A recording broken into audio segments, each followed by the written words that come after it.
السلام عليكم ورحمة الله وبركاته. أهلا وسهلا بيكم في طبيخ رجالي.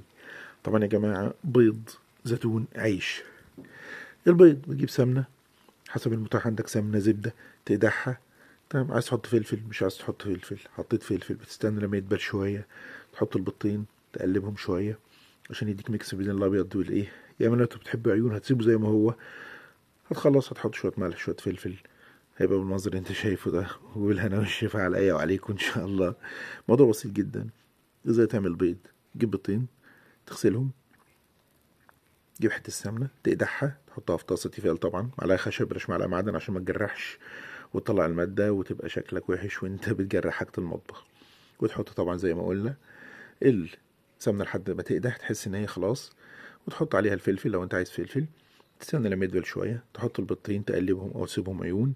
لو بتسيبهم عيون اوكي، مش هتقلبهم. لو بتقلبهم وتحطهم على بعض وتحط شوية ملح شوية فلفل، بيبقى بالمنظر ده. شوية زيتون، تقمر عيش. كده فطار، كده غدا، كده عشاء. البيض بروتين طبعا، فينفع فطار غدا عشاء.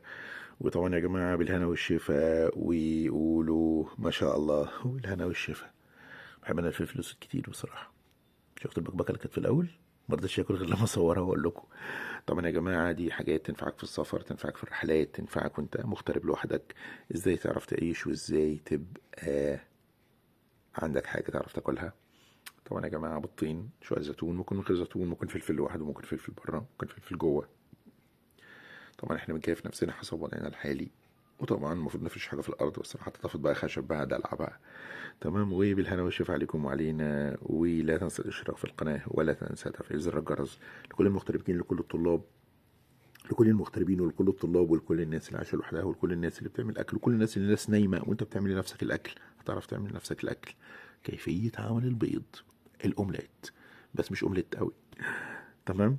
لا تنسى الاشتراك في القناة، ولا تنسى تفعيل زر الجرس.